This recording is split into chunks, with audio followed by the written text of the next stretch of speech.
Assalamu alaikum, hello and welcome Construction World, Christopher from Oryx Consulting. Welcome back to Oryx Talks. It's myself, Christopher from Oryx Consulting, and Lindsay from OryxCare. So welcome one and all, and welcome to our new episodes, if you will, of Oryx Talks. Lindsay is in the process of kicking this off, where Lindsay wants to do some interviews, both in the video format and also in written format as well, with people in the construction industry. And the whole point, the reason behind all of this is to bring awareness to the mental health side of things, but also to let the viewer know that everyone struggles from time to time. No matter if you're first starting out in the construction industry, or you're 25 years deep or 40 years deep into the construction industry, everyone has difficulties from time to time. Now, it may be early in your career, or it could be later in your career, it could be the whole way through your career. So the whole point of these interviews is primarily to raise awareness through discussion. Now, awareness is a great thing, like we always say, but the whole point behind OryxCare is not just to raise awareness, but to offer solutions, real world solutions. So not difficult solutions that if someone is struggling, they can immediately get help. And that is what Lindsay does with her online online sessions, where she will go one-on-one when you're struggling, and she can offer advice, she can give you some tips and tricks and all those kinds of things to help you get through the bad times, and also to let you understand what they are, how to deal with them, how to cope with them, and all those kinds of things. Would that be, that's a good introduction to it? Spot on. Okay, perfect. So we wanted to start the first one, obviously, with myself. So I've been in the construction industry since 1996 in construction industry, but I started in earth moving, or my apprenticeship back in 1993. So without further ado, it's my turn to kick this off, and then after that we'll have some, in the weeks to follow, there will be written ones which Lindsay will put up on LinkedIn. If you're not following Lindsay already and OryxCare on LinkedIn, please do that. We'll make sure that we have the links in the description. All right, guys, so let's get into it. This is my interview with Lindsay from OryxCare. Okay, so you told us a little bit about your background in the industry, but maybe just go into a little bit more detail. How long, where, what? Okay, so I started life as a diesel mechanic with Caterpillar in Brisbane, Queensland, Australia. Back in those days, I say it like it's really old, but it probably is now for someone young watching this. Back in those days, there was no cat rental, like the rental stores that you see all over the world these days. So each dealer had their own group of rental equipment that they sent out to customers and things like that. Not to the extent that Cat Rental did, but when there was big projects in town, that's what happened. There was a pipeline project in 1996 that went, it was about 850 kilometres, and went from Western Queensland to the extreme central Western Queensland, but in the middle of Queensland. So from the western edge of the Western Downs all the way out to, so for those that know the area, it went from Wallumbilla to Ballera, 1996. Caterpillar, Hastings Deering, that I worked for, supplied the rental equipment. So they supplied the bulldozers, the graders, the excavators and all of that. Not the specialised pipeline equipment, just the earth moving equipment. There was a job, and in those days they used to put there was a notice board, and they had the jobs advertised on there. So that's, I saw the job advertised for a serviceman TA, so as low as you can in the food chain. I was a third year apprentice at the time, and apparently no one applied for the job. So the apprentice master came to see me and said, look, this sounds like it's something up your alley, because I really did enjoy field service and I loved it immensely. So he said, can you go out there and learn about it, and then we will put the apprentices, we'll rotate the apprentices through in that position. I said, sure, no problem. So in those days it was a 4-week on, 1 week off roster, so 28 days on and 7 days off, of which I'm pretty sure, if memory serves me correctly, 2 of those days of the 7 were your travel days. So we literally got 5 days at home and then went back out for a month. My first stint on that job not knowing anything about it before, never been on a pipeline. You know, I've been out to that part of the world before, but yeah, it was totally different in a camp environment, totally green. Was 9.5 weeks was my first stint. 7 days a week, minimum 12-hour days, but they were generally 14 to 16-hour night shift. So I started day shift and then went into night shift. What I found while I was out there was that you could not rotate people, because it took you nearly 3 weeks minimum just to pick up the basic of what was going on out there. Now, from an equipment manager's perspective, which is where I ended up later on in life, you couldn't just do that to an equipment manager. Every cycle is put someone new there to train and do all of that. You just couldn't do it. So I ended up staying on that project till the end. And I just fell in love. I fell in love with pipelines. So I basically spent all of my 3rd year and part of my 4th year of my apprenticeship, there are 4-year apprenticeships in Australia, out on that pipeline project. I finished that job, came back to the workshop, and I was literally running out the clock, because there was nothing in the world that I hated more than being in a workshop. That workshop environment, for those that know and those that love field service and being out in the sunshine in the field and that, you know what I'm talking about. You despise the workshop. So I was counting the days, literally counting the days until my time was up, and I had my apprenticeship papers. I had my apprenticeship papers, and within the week I had left Hastings Deering. I had handed in my resignation, and I actually went to work with a company called 4-Wheel-Drive Hire Service. I'd obviously had a good exposure through my apprenticeship with earth moving equipment, but very rare with, you know, light vehicles, trucks, things like that. So I wanted to further my career and knew that it was something to do with remote construction, because I loved it so much. And then I went out to work for them, and we went from Mount Isa up into the central north of Queensland down to that same gas field, Ballera, in Queensland. So that was that job there was we got a world record on that for speed. So that was the Rolls-Royce family McConnell Dow, yeah, which you know that I worked for many years. 846 kilometres, 12-inch gas pipeline laid in the ground in 16 weeks. So I went from one job, which we made good money on bonuses and things like that in my first experience on pipelines, finished my apprenticeship, went to the next job, and then all of a sudden, bingo bango, it's all done and dusted in 4 weeks. Finished, didn't know what to do. Well, I've finished with my secure job with Caterpillar to go into this career, and it's all finished. So again, it was an unknown after 4 short weeks, but the bonus was unbelievable. It was almost a year's wages between the 4 weeks and the bonus at the end of it. So that was quite a good. So one thing that I learnt when I finished on that particular project was, again, that I with 4 weeks exposure, sure, to Toyota Land Cruisers, no problem at all. You could pull them apart in your sleep. But the trucks really intrigued me, so I went to work for a company called Brisbane Isuzu. So I got out of pipelines for about 2 years. I started a business in this time, but it was, you know, I was too young. I didn't really understand everything, but I knew that I didn't want to work. I have a problem working, well, what's the right words here?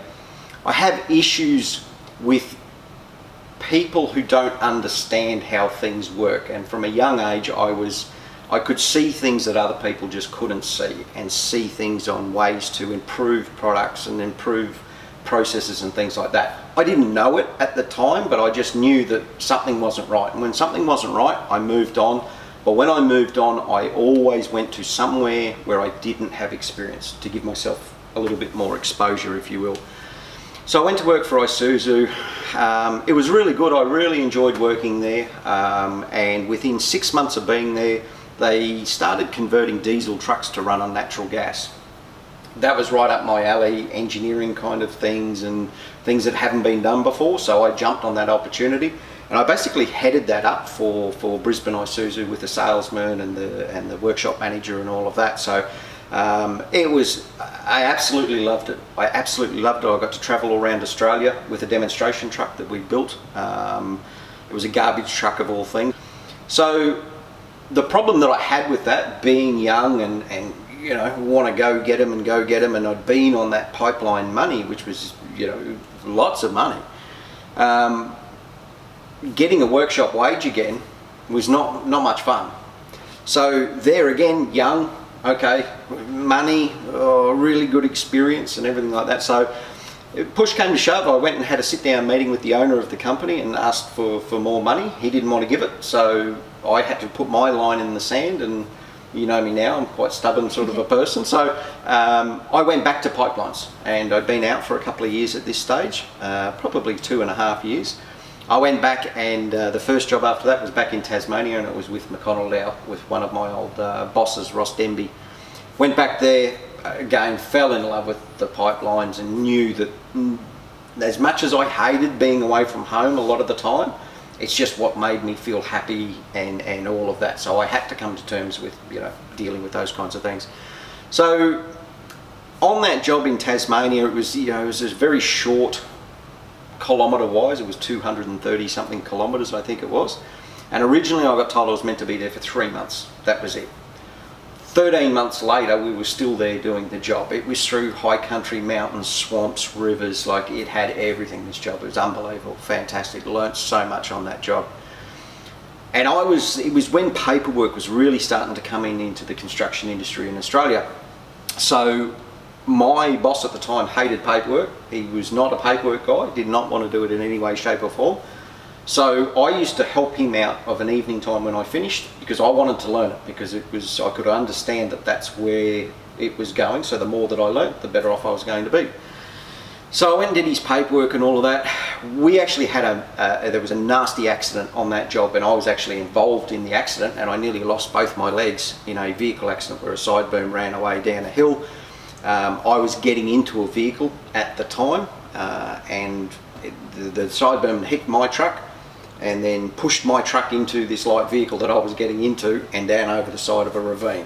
So very, very lucky. It was very slow motion, but a pipe layer is quite a heavy piece of kit, especially on an extremely steep hill.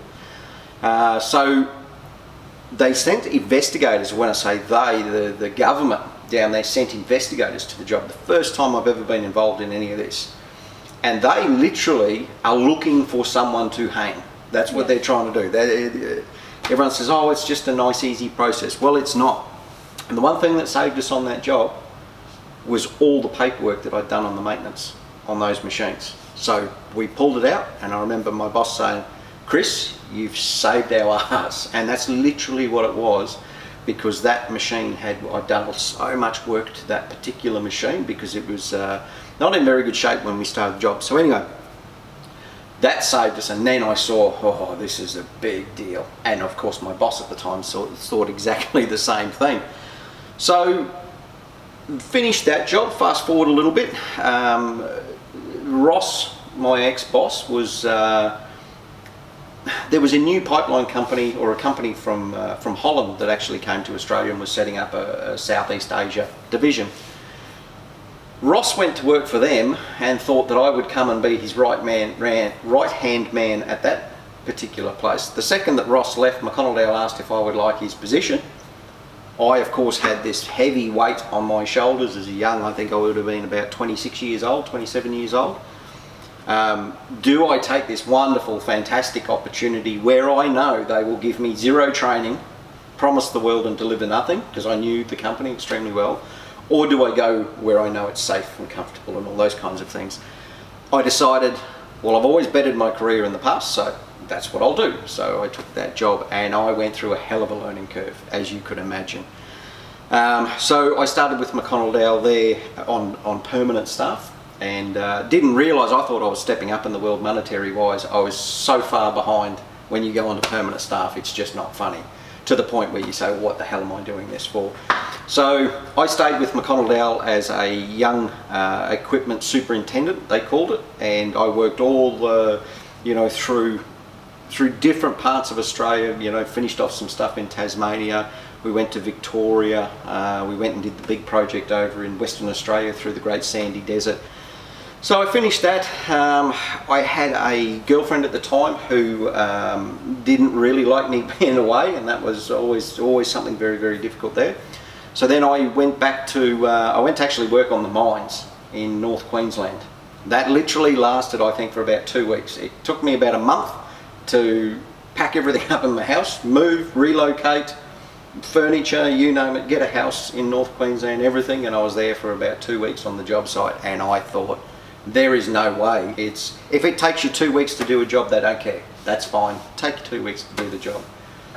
That lasted 2 weeks. I picked up the phone to McConnell Dow. They said, we've got, I think they were trying to teach me a lesson actually. We've got nothing in Australia, but we've got something in, I was meant to go to Azerbaijan. So I came to Dubai. I was meant to be here for 10 days to 2 weeks. And then I was meant to go to Azerbaijan. Came here, big problems over here with every project. So I ended up staying here. Did my 3 months over here, and then I was going home on my cycle break, and I told them the money that I wanted for over here, and it was all agreed to in Australia before I left. I got here and they never agreed to anything. So I was basically working over here for about $100 a week more than what I was getting in Australia. 3 months on, 2 weeks off were our stints here.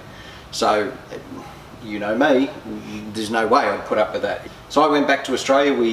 It was a first water pipeline project that we'd been involved in with McConnell Dow. So I went back to do that in 2006. There was some very shifty things. The company had changed since I'd left. There was some very, very shifty things going on. I won't go right into it, but suffice to say that I'd had enough. And at the end of that project, I resigned and I started my own business. So I kicked the can and did a few things for sort of 2007. And by the end of 2007, I had my business up and running. And then the rest, they say, is history. I started business in 2008 in Australia. And I basically started where I kicked off as an equipment manager, and I went contracting as an equipment manager. We provided, you know, some heavy transport and the mechanics, and then also I was the equipment manager on the job site, and we had some fantastic projects with some of the people I worked with then. Again, we built jobs under time, under budget, with just the best crew, and just had so much fun doing it. And so I kept doing that, and then towards the end of my business career in Australia, I ended up getting caught up with a very good friend of mine in Western Australia, and he had a brain that worked like mine with research and development and developing new things and removing people. So him and I were like peas in a pod, and that's what I did. He came up with something, or I'd come up with something, and we'd design and build it. So that's what we did in the workshops over there. And we built some stuff that obviously I can't talk about because it's protected for them. But yeah, it was fantastic. Loved it. And it was just something else that I'd done again. Fast forward a bit further, the crash came in 2015 in Australia. So I was diversified a bit, where I was, my business was with oil and gas, but it was also with mining in Western Australia. The commodities fell, so mining took a tumble, and gas and oil prices fell as well, and the gas and oil was done. So I looked at the opportunity. I had a lot of equipment in the fleet then. I decided that in Australia, while I loved Australia so much and passionate about the country and being Australian, earning money, like I always say, earning money in one hand but paying it out in two hands is a fundamental problem. And I got angrier and angrier and angrier with the amount of tax and regulations and this and this and this that Australia was. It was like, you can't go and do your job anymore. So I decided that that was enough, and I can't wake up angry every day. So that's what I did. I sold everything up, sold absolutely everything up, kicked the can for probably 2 years in the end there. And then I decided I had a really good time when I was here in the Emirates, and I knew that the tax-free environments plus the working environments and all that was always going to be difficult. It was always going to be a long road. But I suppose at the back of my mind was always these challenges. What's the next challenge? What's the next challenge? Well, that was it. And that's where I ended up here, and that's when I started Oryx Consulting. So kicked that off in about 2017. And that's where I am today. You know, it's been a wonderful journey. I've thoroughly enjoyed it, and I know it's a long-winded way, but you can't really compress some of this sometimes. You know, there's a reason why you jump to the next step, and you know, it's kind of the stepping stones or the building blocks to who you are as a person, I suppose. Yeah. So yeah. Yeah, absolutely. Yeah, that could be a video in itself. Absolutely, it can. Yeah. Yeah. My life is definitely going to be a book between pretty- myself and some of my friends, that's for Yeah, sure. for sure. So you've obviously explained a lot of in pretty good detail about your career, what you've done, things like that. But what made you initially decide to pursue the career that you did? Okay, when I was young, my next door neighbour was a retired, I'll say engineer, but engineers in the old days were quite different to what engineers are these days. He worked for Main Roads Department for Queensland Government, and he started his apprenticeship in those days I think he said it was a 6-year apprenticeship, and they did diesel, petrol, steam. They still did steam. They did everything in their apprenticeship. So he was like a mad professor, and he was next door, and he had this workshop underneath his house, and every spare second of the day that I had, that's where I was, in his workshop and trying to learn from him. I just like playing with things. I like stripping things down. So he would get the big old pumps that they used on the old properties and stations and that, buy them as a wreck. We'd get them to his shop, strip it down, rebuild it, and like he had an old lathe underneath his house that would, there was no gearbox on that lathe, there was an old canvas belt, and that's how you change speeds on it. We used to make piston rings for these engines because you obviously couldn't buy them anymore. I learnt so much from this guy. It's fantastic, and I really enjoyed doing that. I still didn't know what I wanted. I knew I was going to do something with my hands. I was never going to university. That's what always intrigued me. I got a part-time job at a gas station as a Bowser boy, so I was just filling up motor cars. I have in my family, it's quite a large family, as you know, so I had 4 older, 2 brothers, 2 sisters that were older, and by 10 years my senior just about. So during school holidays, I used to go and visit either my sister's place or down to my brother's place. And my brother worked in the high country of New South Wales, inland, and he used to build anything for these guys down there. So fencing contracting, earthworks contracting, and all of that. And there was a guy that he did this with that had an old bulldozer. And I remember just sitting there for days watching my brother operate this bulldozer, and I thought that was the bee's knees. I thought that was it. And one day he said, come on, you get on and you can have a go. And we were pushing this big hill on this new, I'll call it an estate, but it was 100-acre properties in the middle of nowhere. There was no power, no nothing out there. We were building roads. And I got on that, I thought, that's it. I'm going to be a bulldozer operator. I just love it so much. I absolutely loved it. And it was an old open cab. It had a small, what they call a pilot motor to start the big engine, so not even an electric start. And I came back. I couldn't wait to come back and tell my next door neighbour, Jack Goulston. Could not wait. I want to let him know that's what I'm going to do. I found out what I do, and this mechanical knowledge that I've got is going to be really good. Well, Jack was the brains of the operation for me as a young fella, and he said to me, he said, Chris, you're smart enough that you need to go and do an apprenticeship and learn how to fix them and learn how to work on them properly by the best people, and then you can go and operate till you can buy as many machines as you want to operate.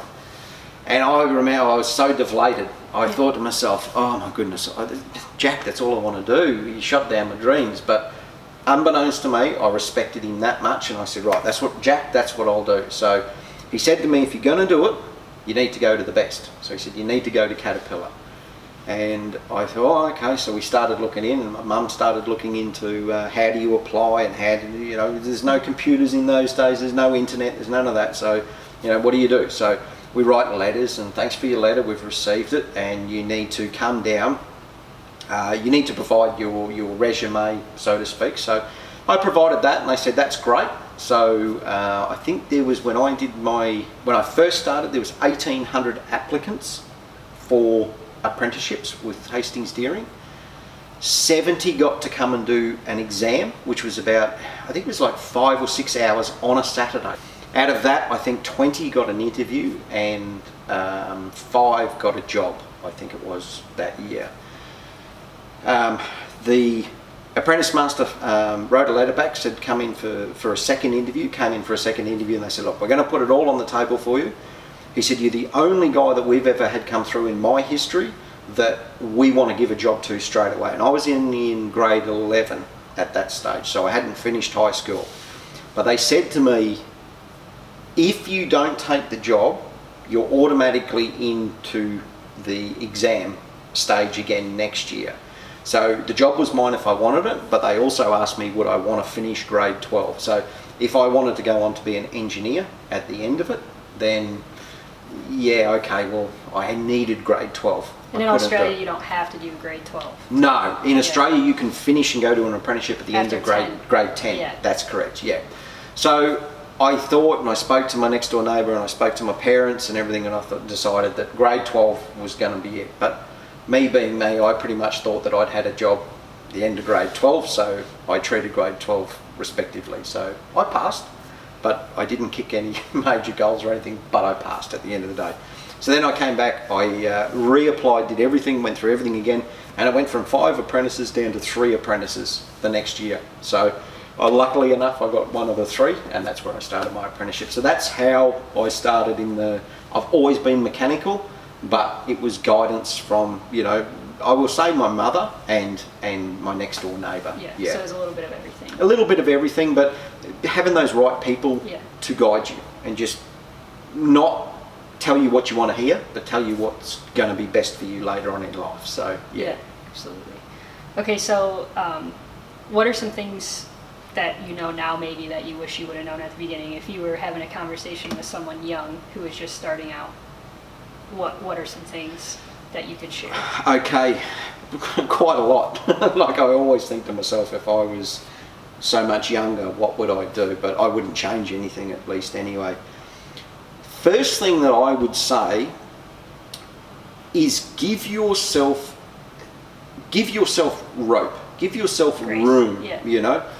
Don't be so hard on yourself. It's a long journey, and I was a sprinter, like, oh, got to go and do this, and then I'd achieve that, well then I've achieved it, what do I do next? So give yourself that grace period. You're not always going to know what you want to do. Like I moved so many times between being a mechanic and going to be on the operator side, so driving heavy vehicles and things like that, and that was a conflict all the time. But learn to listen to yourself as well, learn to understand what makes you happy, and that was something that took so long for me to understand. Was, well, as much as I mentally think that I don't like mechanicking, every time I'm mechanicking I always get so much satisfaction from it. So learn to understand yourself, which means relax, take a break. It's a long road, and don't think that chopping and changing and all of that is a negative. It's so much more a positive if you're that type of person. I always say, and I've said it to you throughout the years as well, Lindsay, that your 20s to 30s, just find out. Yeah. You've got 10 years out of a potentially 50-year career to do whatever you want to do. Yeah, that's something you've helped me with a lot too, because I changed my mind a ton of times in my 20s. Yeah, and it's okay to do that. Oh yeah. There's no cliff at the end of it, and that's how I had to learn it when I was at that age, If I would have done anything different, then I enjoy what I do now and what I get to do now. So if I would have done anything different, or not tried that, or not delivered car parts, or cut grass, or did whatever, all the jobs that I were pretty hard at the time. Yeah. You just don't know. And some of those things that you do are to learn what you don't like, so you've got to do those things to get it out of your system and all of that. So go easy on yourself, relax, take those years, those 10 years there to understand, to learn who you are. Take the time to learn who you are. It's going to make yourself that much better for future you, Professionally and personally. Absolutely, absolutely.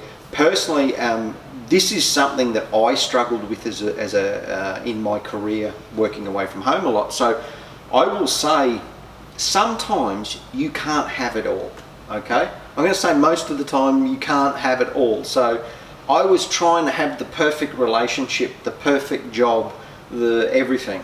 Sometimes, all the time, there's going to be sacrifices. So while I was always trying to have the relationship, and that was this yin and yang that I had between my personal life and work career. So after 30s, you realise that you can't have it all, that it's okay that if you want to focus on your career. So if you're young, and I've seen young people that are like, no time for personal life at all, I'm career driven. I think hats off to you, fantastic that you can do that. But again, learning who you are, you understand that was better. me. That was me for a long time. It was, yeah. And I was like, I have no joy.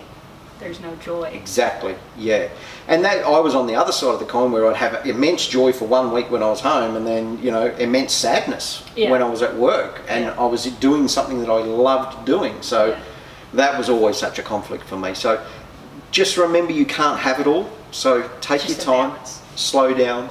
And the other real one, like, so I would say take it easy. Just give yourself a break. Understand that it's a long road and be consistent in what you do. The other one is money. Money, put it away, and just, you know, I never did. If I would have taken good financial advice back in the day and just started putting away for a rainy day, I wouldn't have had to make so many more sacrifices in the future, you know? Yeah. But that's something that I've had to learn, and that's, I can say it till I'm blue in the face, but people just still don't understand it, you know? Like, put it away for a rainy day. Don't spend outside your means. Yeah. That's all it comes down to at the end of the day. So go easy on yourself, give yourself time to adapt to who you are and find out who you are, and put something away for a rainy day. So what are your favorite memories to look back on? Favourite memories are some of the jobs with the people, you know. Yeah. Achieving what we achieved, like the job, the Mount Isa job, to be part of that job that won a world record, and I believe it still stands to this day, is a fantastic, you know, that, I suppose it's achievement, you know, rather than, there's fond memories that are attached with achievement. Yeah. You know, and definitely. I think that's the best way of putting that, you know. I think about those jobs and I think about all the adversity that we went through, but we prevailed at the end, and the jobs, you know, that we did, and the people that I learnt from, you know, like that was fantastic, you know. Yeah. It's always been around work with people, you know, and that sense of achievement, that we did that. We had that happen, but we did that. We rose above it and we did it. You know, there's so many wonderful things that have happened in my life. I've had a very fortunate life, full of adversity, but, you know, adversity is different to negativity, you know, like, there's been so many wonderful things that have happened to me, and people that I've met along the way, and projects that I've been involved in, and all of that. But that's probably, you know, it's hard to put one down there or two down there, that's for sure. Especially when you've lived a colourful life. Yeah, definitely. Or a full life. That's something that I always think, I've lived a very full life. So what have you found to be difficult? Difficult was always working away from family and loved ones. That was, in the early days, it was such a struggle, and I mean a real struggle. You didn't have video calls like we have today. Yeah. You don't have like the phone plans that you've got today, where you've got, you know, you phone one country free as long as you want, you know.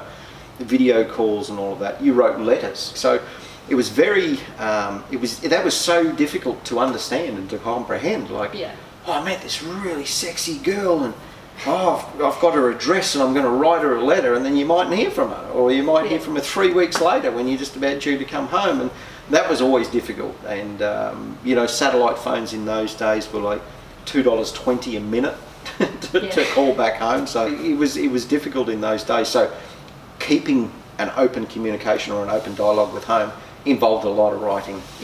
So that was, being away from family and loved ones was always the nemesis, until you have that light bulb moment and you accept where you are, what you're doing, and that's what it is that you want to do. I don't think anything like, there's always been some things that upset me along the way and things like that, and working in bad environments with bad company and things like that, definitely. But the biggest negative, if you will, is definitely working away from home. So it's about finding how to deal with that better and cope with that better. Nowadays you have everything. You have video calls and all those kinds of things, you know, so getting into rhythms, putting it into little packages, right, I need to do this, I need to do this, I need to do that, always helped me deal with those kinds of things a bit better. That was going to be my next question. Right, how did I deal with it? To be short, I don't think you really deal with it that well. It takes time. You know, the first job, it was the money. I was chasing the money, but that's what you think at the time. And it was the money, yeah, but it was also the people. You know, it was like, it was fun, it was exciting. People were rip-roaring to go because you had big bonuses at the end of it. So again, it's the money that's driving you to do that. So you found ways to cope, but not deal with it, I suppose. I don't know if that's explaining it really well, but you got by, you know. Now, how do you manage? Now? Yeah. Oh, easy. Communication. Yeah. Communication. Understanding myself that that's my chosen career, that's what I want to do, so I want to be there. So jumping on a plane and leaving to go somewhere and leaving a loved one is second nature to me now. You know, like, well, that's what I've chosen to do. So for me to have what I want later on in life, that's a sacrifice that I'm making now. So I'm happy with that, and I've come to terms with it to accept it, you know. And I think that's probably the best way, Lou, is it's accepting of the situation that you're putting yourself in. Because if you really don't like it, leave. Right. Go and do something else. But that thought of going to a workshop and working for someone in a workshop, it was something that I couldn't do it. No, I couldn't. So I think it's the main one was just accepting the situation that I wanted to do, that I put myself in, that I chose to do. Yeah. And then acceptance is that, okay, well, now I've got to get on with it. And now I've got to put the things in place that make me happy. The phone calls, the emails, the whatever it is. Yeah. Yeah. Yeah, that makes sense. That makes sense. What are the things that have in the past or even still do that keep you up at night about, you know, your career, your work? Two things keep me up at night. One thing is when I'm designing something and the things, when I've got a problem to solve on a machine that I'm building, that's what keeps me up at night. In the past, before your career developed advanced. Okay, in the past. I think when I was really young on the jobs would be acceptance. That's what used to keep me up at night. Do they like me? Am I doing the right job? Am I doing this right? Those kinds of things. Then once I got past all of that and, you know, do I accept them rather than do they accept me? Once I got past that never kept me up.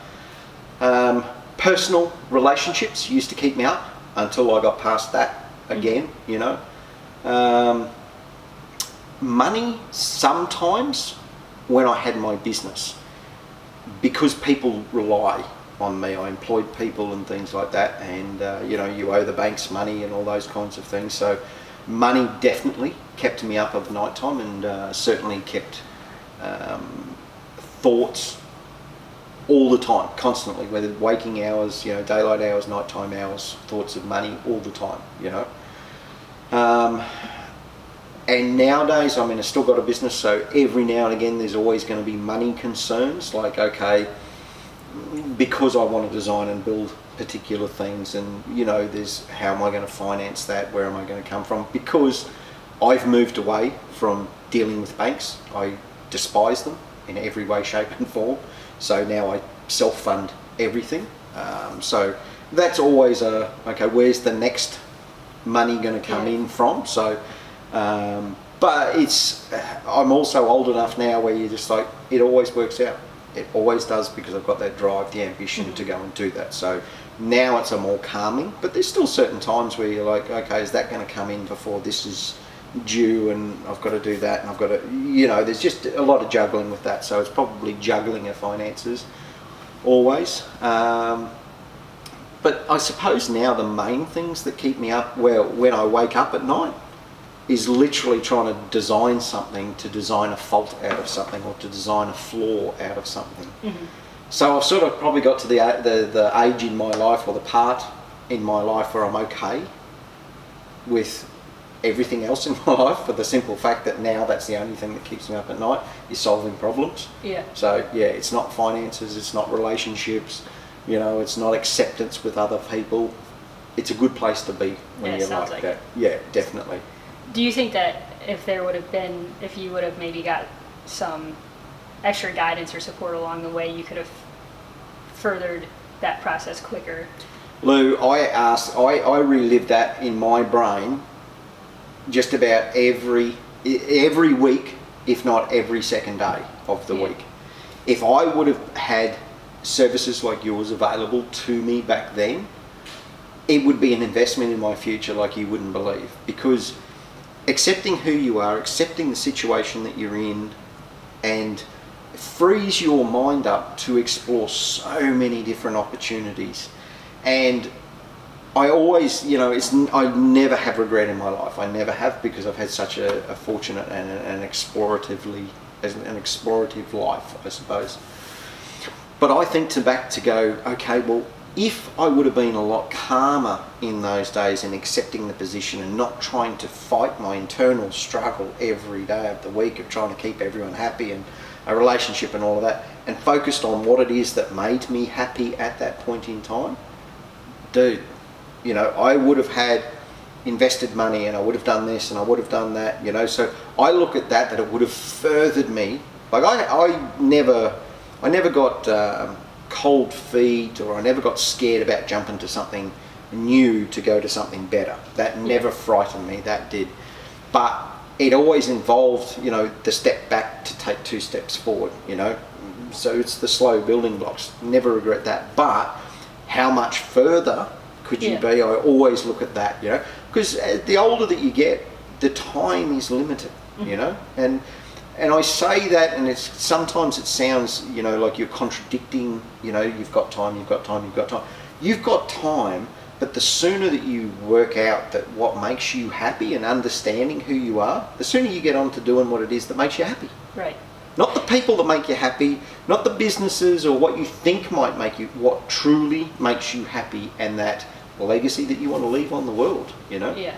And it's not selfish. I think sometimes people think it's selfish to take the time to to themselves, but really you're only benefiting everyone in your life too. Yep. Because then they get the best version of you. I'll tell you a quick story about it that someone said to me about a financial advisor in between these pipeline processes, okay? They said, Chris, you've got to go and see this financial advisor, change your world and all of that. So I go and see him, sit down with this guy, and he says to me, okay, how much do you earn? And I told him, it was $2,000 a week take home. The guy he fell off his chair, he's like, no, a week. I said, yeah, a week. I got told to bring a pay slip, here's a pay slip. What have you got in the bank? I don't know. Enough to go for a party for a week? Like, what do you need? He couldn't believe the amount of money that I was just spending on nonsense, on shit, Okay, what do you want? What do you want out of life? Where do you want to be? I want my own business. That's what I want. I was young. I was, just turned 21, 22, something like that. So he says, right, this is what we're going to do. So out of that $2,000 coming in, you're going to have your bank account. We're going to put $500 a week into it. Hang on a minute here. What's going on here? And literally, I tell you, overnight, this guy, I'd never had over $10,000 in the bank account, not unless they owed me a payout or something like that. Because it came in and I burnt it, party mode, you beauty. I think it was like 4 months, maybe 5 months, maybe something like that. No, it might have been longer than that. Whatever it was literally $42,000 in there. Just bingo, bango. That man in 12 months turned my life around.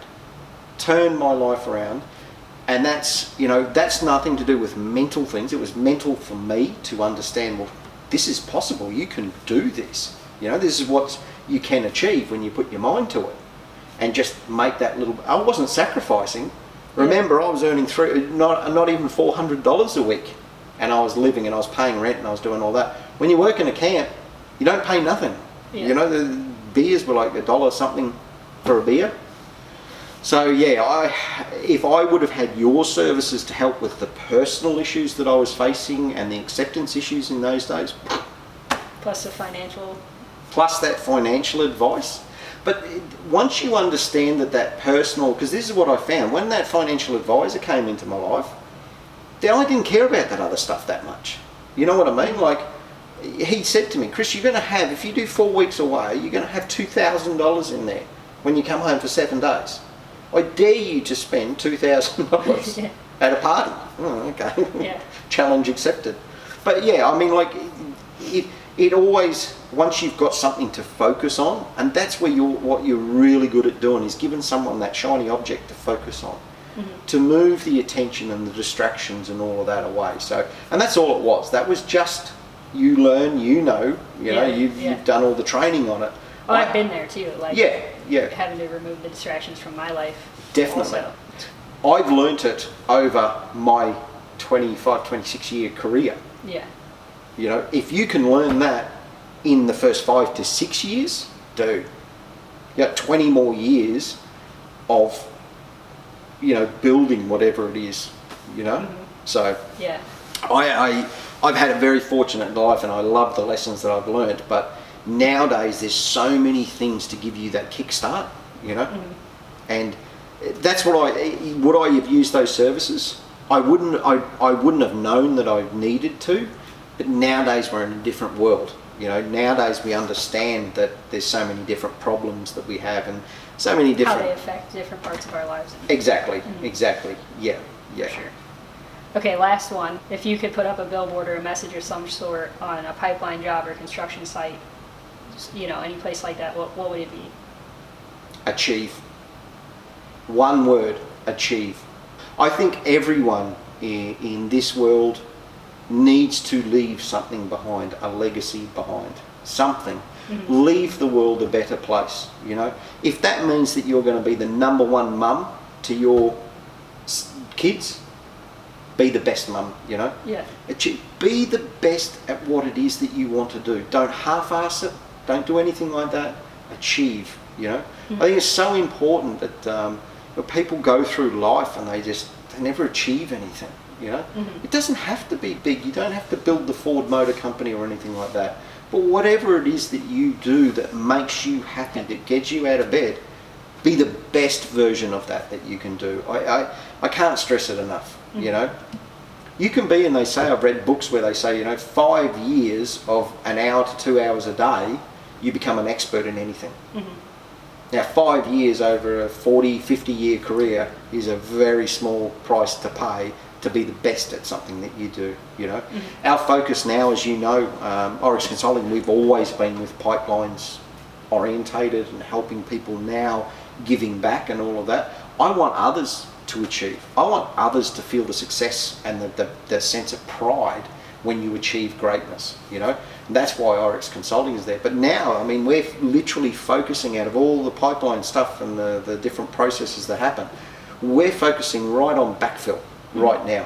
And that's, the legacy that I want to leave behind is build the most efficient backfilling machines that there are in the world. That's the legacy that I want to leave, and that's through achievement. I want to achieve that, Yeah. Set yourselves goals. If you achieve them too quickly, you're not aiming high enough, Yeah, I agree. That's a good one. And I think that's one of the best ones that you put all around your office. Achieve. Yeah. Whatever you're doing, if you're picking up the phone to make phone calls, be the best person there is at that. Learn your trade. Understand what it is to do your job and to do it properly. So, yeah, don't half-ass it. Don't think about the beers with the boys. They will always be there, Achieve the greatness. Set out to build your, whatever it is, little empire, big empire, whatever that happens to be. Be the best at it. Achieve. Yeah, that's great. Well, that's all I have. Excellent. Questions-wise, do you have anything else? No, I don't. I just want to reiterate, I suppose, be easy on yourself. Go easy on yourself. Give yourself the time. Some people need 10 years to find themselves. Some people need a lifetime to find themselves. So be it. It's not a race. It's not a race, Now I've slowed down, but because I've got to where it is. So if you're starting out, take the time to understand who it is that you are first. Once you do that, everything else starts falling into place. And if there's no doors that are open now, make your own doors. Just go and make your own doors. Knock them down. Don't be confident. Be confident in what you do and confident in your approach. Confidence comes through understanding who you are. So go easy on yourself. Build who you are. The rest will fall into place. Very true. People probably get sick of looking and listening to me, but I've had a coloured life. So, I want to share that. I want people to understand that they can go and do different things and take a different approach and take a different career path, and their early career path can be like that, whatever, but at some point in time you're going to find what it is that you're happy doing and what makes you happy. Don't follow the pack, so And that's what these are all about, is to learn other people's experiences. And as Lindsay goes and interviews more people, and you know, like I say, some people don't want to get on camera. We've spoken to a couple of guys, and that's fine. We understand that. So Lindsay, one of her really good talents is writing. So Lindsay's going to put that into a written format. So that's really cool. But it's all about sharing experiences so you guys can understand if you're early in the race, and even if you're later in the race, if you want to make a change, go and do it. You know, there's no rules here. There's no rules. So we hope by sharing everyone's different experiences, you can kind of see maybe patterns forming. We don't know. We don't know whether just that you're not alone in what you're feeling. That's helpful. The mental health stuff is a big one. I mean, there's different pressures these days, but you know, at the end of the day, everyone struggles at some point in time. Different pressures, but also more outside influences. Noise. Yes, just a lot of noise there is on that. So look, I just hope that people follow along with Lindsay's interviews and pick up something from it, just something, anything, little snippets and that. And that's what we're hoping to find. I mean, it's kind of a bit of an experiment because you know, we don't know what's going to come out of it. Lindsay in probably 2 years will go, aha, here's a common theme. Right, now once we got this common theme, now we can hone in on it. You know, now we can help companies and give them little programs to help them. You know, this is what you need to focus on to get the best out of your employees. So yeah. So look, guys, I hope that you found that entertaining, enjoyable, for want of a better word. Informative, yeah. And a little bit of background on me and why I do what I do, and what sort of makes me tick in the gears that's going on inside me. So until next week, it's been a while since we put one of these up, and our apologies, but we've been designing something new, so busy. We've been very busy. So yeah, something's got to give, like I say, at some point in time. So until next time, guys, thanks very much for listening. Chris from Oryx Consulting and Lindsay from OryxCare.